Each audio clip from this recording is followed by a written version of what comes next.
미국 주식 투자자들은 금리 인하를 기대합니다. 빨리 금리 인하가 됐으면 좋으시겠죠? 금리 인하를 하면 주가가 더 올라갈 것 같으니까요. 그런데 미국 연준은 금리 인하를 무서워합니다. 왜요? 연준은 1970년대 무서운 인플레이션을 경험했거든요. 그래서 너무 무섭습니다. 도대체 무슨 일이 있었길래 연준에서는 그렇게 무서워할까요? 구독, 좋아요 부탁드립니다. 1970년대 인플레이션 상황. 우선 인플레이션은 안 좋은 걸까요? 너무 안 좋죠. 요즘 보세요. 물가가 얼마나 올랐는지. 외식하려고 하면 무섭습니다.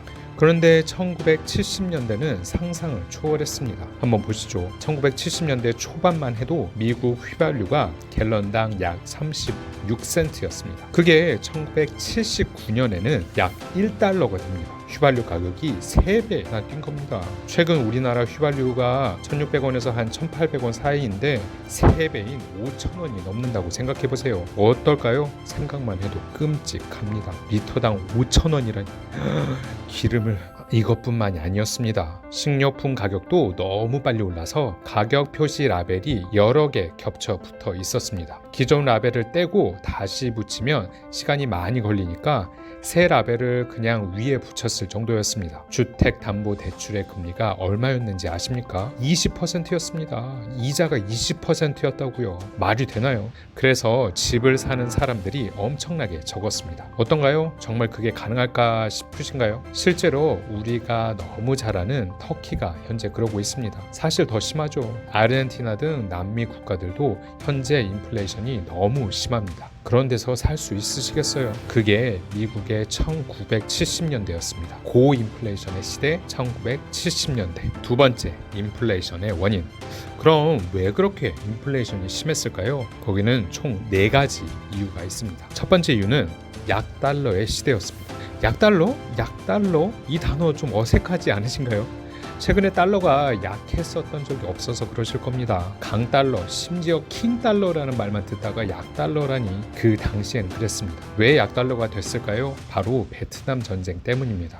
베트남 전쟁을 치르면서 미국은 엄청난 전쟁 비용을 치러야 했습니다. 그 당시 미국의 달러는 가지고 있는 금만큼만 달러를 발행하는 금본위제여서 금 1온스당 35달러, 이렇게 보유한 금만큼만 달러를 발행해야 했습니다. 그런데 전쟁으로 돈이 부족하니 금의 양과 상관없이 달러를 찍어내기 시작했고, 이를 걱정한 프랑스의 샤를 드골 대통령이 처음으로 미국이 달러만큼 금을 보유하고 있는지 의심을 표하기 시작합니다. 이런 의심은 더 큰 의심으로 이어졌고, 미국의 닉슨 대통령은 결국 금본위제를 포기한다고 표명해 버립니다.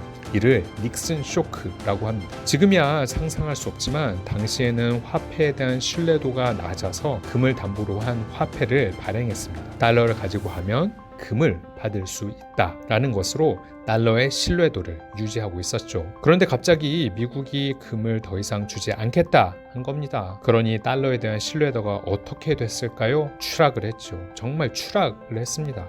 거기다가 이미 너무 많이 찍어낸 달러로 인해 인플레이션이 나타난 거죠. 지금과 비슷하지 않는가요? 돈을 너무 많이 찍어내서 인플레이션이 생긴 것이. 두 번째는 무식한 물가 통제였습니다. 닉슨 대통령이 한 또 다른 놀라운 일이 있었습니다. 바로 가격 통제를 해버립니다. 미국 내 모든 임금과 물가를 90일 동안 동결해버렸습니다. 그렇게 했더니 물가가 잡혔을까요? 네, 잡혔습니다. 정말? 이런 신통망통한 방법이 있었다니. 우리도 이렇게 하면 되겠네요. 안 됩니다. 그 다음에 더 큰 문제가 발생합니다. 90일 후에 가격 통제가 풀리자 어떻게 됐을까요? 가격이 그전보다 더 많이, 훨씬 많이 올라버렸습니다. 사실 단순히 생각해봐도 말이 안 되는 조치죠. 그런데 그게 먹혀들었다는 게 신기하지만 결론적으로는 더 심한 인플레이션을 야기시키게 됩니다. 세 번째, 두 번의 오일 쇼크. 엎친 데 덮친 격으로 오일 쇼크가 발생합니다. 그것도 한 번도 아니고 2번이나. 1973년 10월 중동 전쟁 이후에 석유 수출 기구인 오펙 회원국들이 원유 생산을 줄이고 가격을 대폭 올립니다. 이는 석유 가격 급등을 초래했고 위에서 얘기한 것처럼 3배나 오르게 되었죠. 지금도 그렇지만 당시에도 석유는 경제의 아주 중요한 부분 중에 하나였습니다. 그러다가 1979년 두 번째 오일 쇼크가 발생합니다. 바로 이란 혁명 때문에 그렇게 되지요. 그로 인해 원유 생산이 급감했고 이에 따라 또다시 석유 가격이 급등했습니다. 참 운도 없지요. 네 번째, 기대 인플레이션. 기대 인플레이션이라는 게 있습니다. 인플레이션을 얼마나 기대하느냐를 말합니다. 이게 생각보다 엄청 중요합니다. 사람들의 인식 속에 인플레이션이 더 지속될 것이라는 마음이 생기면 정말 무섭습니다. 왜 무서울까요?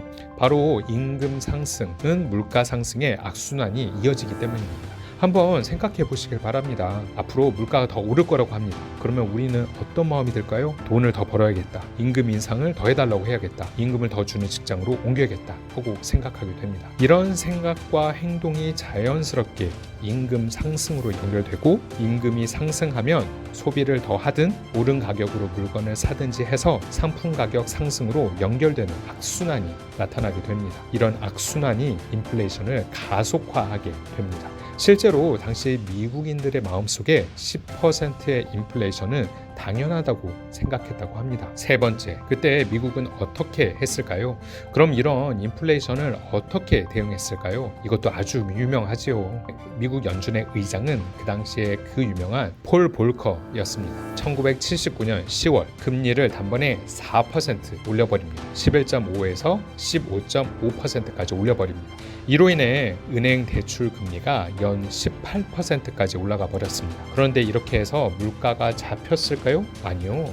그래서 1981년 6월 기준금리를 20%까지 올려버립니다. 그 당시에 금리를 한번 보십시오. 놀랍지요? 기준금리가 20%라니 당연히 부작용도 많았죠. 주택담보대출 금리가 올라가면서 집을 사려는 사람들이 적어지고, 기업은 자금 조달이 어려워지면서 경제가 힘들어지고, 고용도 적어져서 실업률이 10.8%까지 치솟았습니다. 폴 볼커 연준 의장에 대한 원성이 너무 커져서 개인 호신용으로 총까지 가지고 다녔다고 합니다. 그럼에도 더 심각한 경제적 문제를 막기 위해 지금의 고통을 감내해야 한다는 논지를 계속 폈습니다. 결국 이런 살을 깎는 듯한 노력 덕분에 미국은 인플레이션의 덫에서 벗어나게 됩니다. 그럼 지금 우리에게 주는 교훈은 무엇일까요? 첫 번째는 연준에서는 쉽게 금리 인하를 못한다는 것입니다. 연준은 이런 역사적 경험이 있습니다. 금리 인하를 잘못했다가는 더 큰 대가를 치를 수 있다는 생각에 쉽게 금리를 내리지 못하고 있습니다. 사실 잘하고 있는 거죠. 인플레이션을 충분히 잡지 못한 상태에서 금리를 내렸다가는 물가가 어디까지 올라가게 될지 알 수 없습니다. 초기에 잡아야 쉽지 너무 커지면 잡기 어렵습니다. 두 번째는 금리 인하가 곧 주가 상승이라고 생각하지만 꼭 그렇지 않을 수 있습니다. 인플레이션이 충분히 잡히지 않은 상태에서 금리 인하를 해야 하는 상황이 벌어진다면 당장 주가 상승으로 이어지지 않을 수 있습니다. 인플레이션이 잡히지 않은 상태에서 금리 인하를 한다는 건 대부분의 경우 경기가 좋지 않다는 의미인 경우가 많고, 이는 앞으로 경기가 안 좋을 거라는 불안감 때문에 주가가 더 떨어질 수 있습니다. 역사적으로 봐도 금리 인하 직후에는 주가가 상승한 경우보다는 하락한 경우가 많았습니다. 이는 불안한 경기가 예측되어 주가에 선반영돼서 그렇습니다. 금리가 낮더라도 경기가 안 좋은데, 경제가 안 좋은데